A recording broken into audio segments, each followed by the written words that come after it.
नमस्कार. लातूर संस्कृती या फेसबुक पेजमध्ये आपलं स्वागत. आपण आज अशा एका एव्हरग्रीन व्यक्तिमत्वाची मुलाखत घेणार आहोत. इलाही जमादारांनी म्हटलेलं आहे की वाचलेली ऐकलेली माणसे गेली कुठे. ते कुठेही गेली नाहीत, फक्त ते शोधावी लागतात. जे व्यक्तिमत्व पुस्तकातून आपणाला संपूर्णतः मार्गदर्शन करते, असे पदोपदी मार्गदर्शन करणारे असे एक व्यक्तिमत्व लातूर या ठिकाणी राहते. त्यांचं नाव आहे doctor B.R. Patil. Doctor B.R. Patil यांनी शासकीय सेवेसोबतच सामाजिक, सांस्कृतिक आणि पर्यावरण क्षेत्रात केलेलं कार्य जर आपण पाहिलं तर एक व्यक्ती एवढ्या ठिकाणी काम कसा करू शकतो याबद्दल आपण अचंबित व्हाल. आणि सर्वात महत्त्वाची गोष्ट म्हणजे स्वातंत्र्याचा अमृत महोत्सव आपण साजरा करत असताना ते आता आपल्या स्वतःच्या वयाची अमृत महोत्सवी वर्षामध्ये ते आता पदार्पण करत आहेत.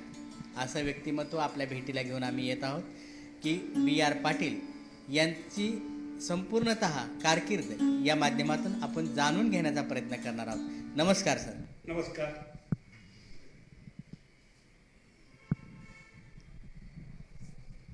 सर, सर्वप्रथम हे सांगा की तुमचं बालपण कुठे गेलं? माझं बालपण गुंजोटी, तालुका उमरगा, जिल्हा धाराशिव इथे गेलेलं आहे. माझं शालेय शिक्षण गुंजोटीमध्ये झालेलं आहे.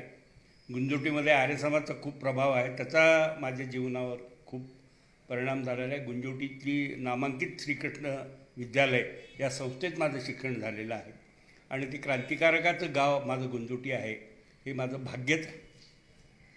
बरं, आपण मेडिकलचं शिक्षण कुठं घेतलं? मी नांदेडच्या शासकीय आयुर्वेद महाविद्यालयातून 1972ला पास झालो. आता मला 51 वर्ष डॉक्टर होऊन झालेले आहेत.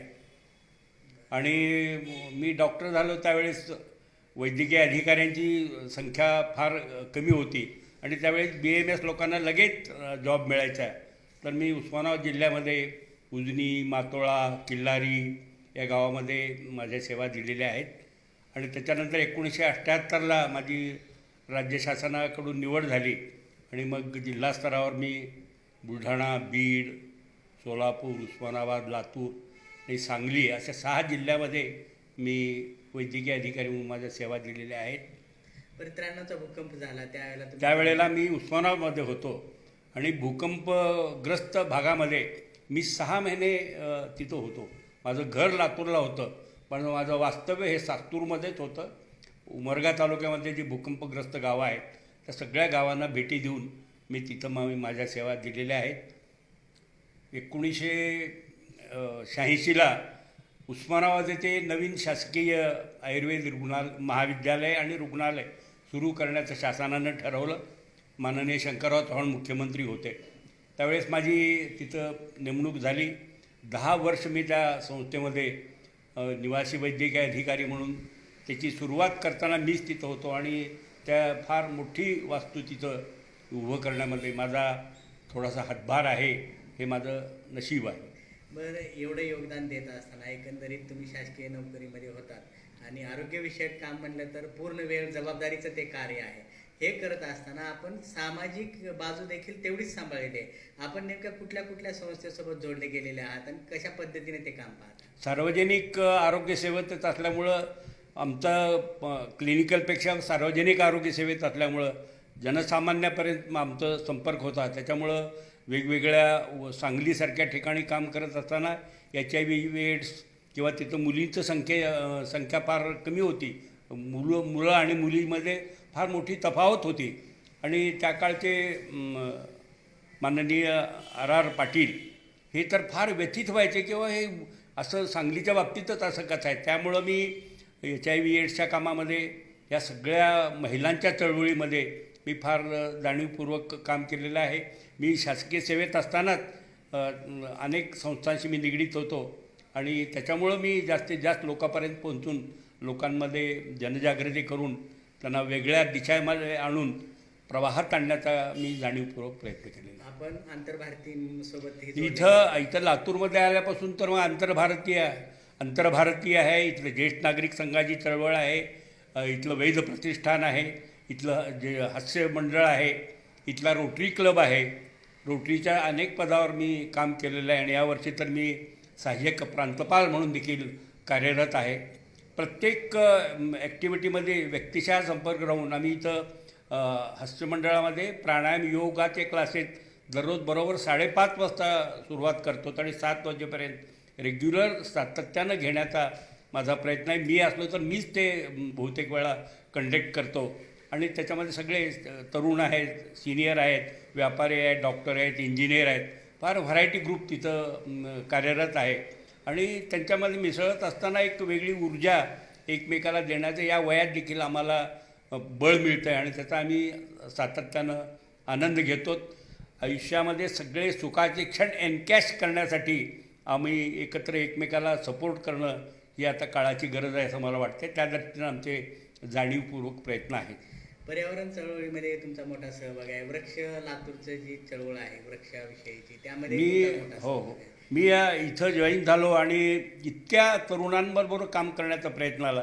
जे हिरवं लातूर दिसतं आहे त्याच्यामध्ये या चळवळीचे लातूरमधले अग्रणी श्री सुपर्ण जगताप यांच्या मी सहवासात आलो. ते योगायोगानं आमच्या गुंजोटीचे जावईच आहेत.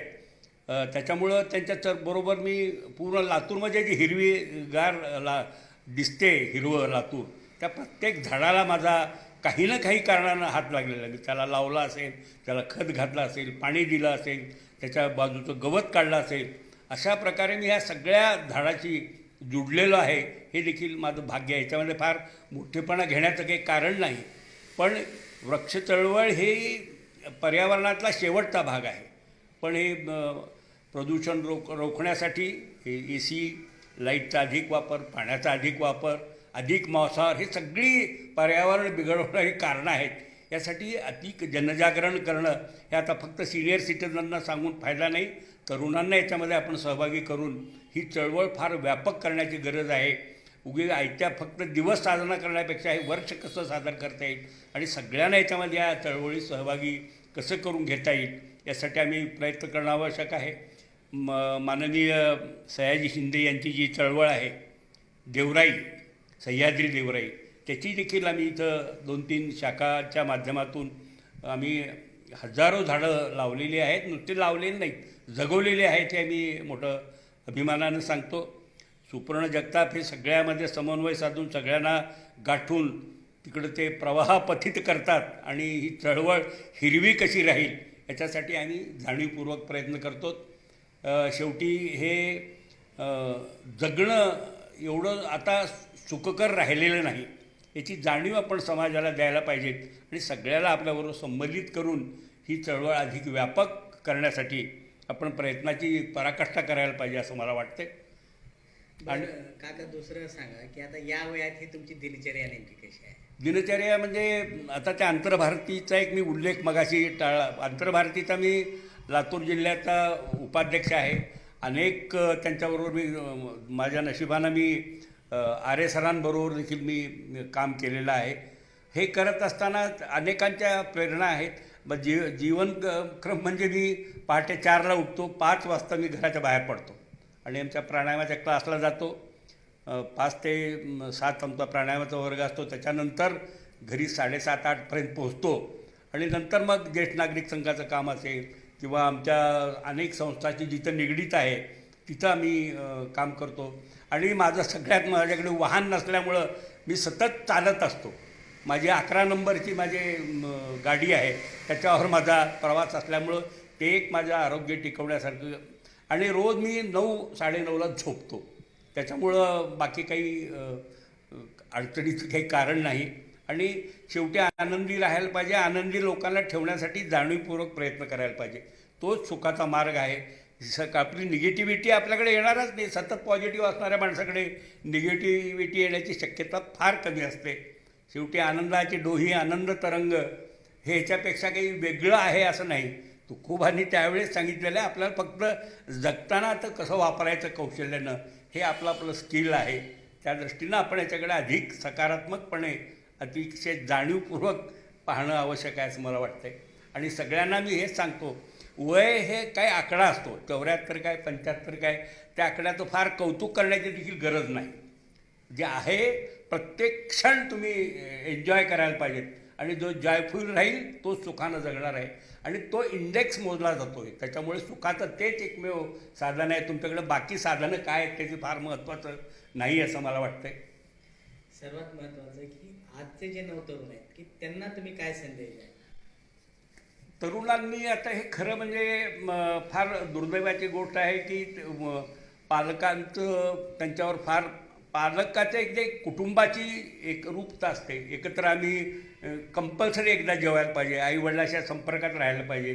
सगळं आपण फार आत्मकेंद्रित न राहता मोठ्याचा आदर करायला पाहिजे. मी ज्येष्ठाचं काम करतो, फार वाईट आमचे अनुभव आहेत. त्या तरुण पिढीचा माझी एक कळकळीची विनंती आहे की दिनचर्या बदला. एक तुम्ही साचेबद्ध न जगता त्या फक्त हवाई जगण्यापेक्षा फार त्या तशा जगण्यापेक्षा तुम्ही वस्तुस्थिती आपल्या पालकांचं परिस्थितीचं पण भान तरुण पिढीनं ठेवायला पाहिजेत आणि त्यांच्या कष्टाची जाण ठेवायला पाहिजे. आणि आपला कार्यक्रम आपलं टार्गेट हे करायला पाहिजे. शेवटी तुम्ही काहीही केलात तर तुम्ही तुमचं टार्गेट पूर्ण करण्यासाठी कष्टच करायला पाहिजेत. दुसऱ्यांदाही कष्ट आणि तिसऱ्यांदाही फक्त कष्ट, आणि तोच एक मार्ग आहे. निर्व्यसनी राहा, सुखात राहा, आनंदात राहा आणि कुटुंबाच्या सतत संपर्कात राहा. त्यांच्या परिस्थितीचं भान आणि जाण ठेवा. हीच मी तरुणांना कळकळीची विनंती करतो. धन्यवाद काका की आपण हा जो आपला चैतन्याचा झरा जो काय आनंदाने वाहत आहे याचं गुपित सर्व तरुणांना सांगितलं आणि त्यांनी हे सर्व अंगीकारावं असा संदेश देखील आपण या निमित्ताने दिला की आपण आपल्या वाढदिवसाला लातूर संस्कृतीच्या वतीने लाख लाख शुभेच्छा. आपलं मार्गदर्शन कायमस्वरूपी आम्हाला होत राहावं, नवतरुणांना मिळत राहावं ही सदिच्छा या निमित्ताने व्यक्त करतो. धन्यवाद.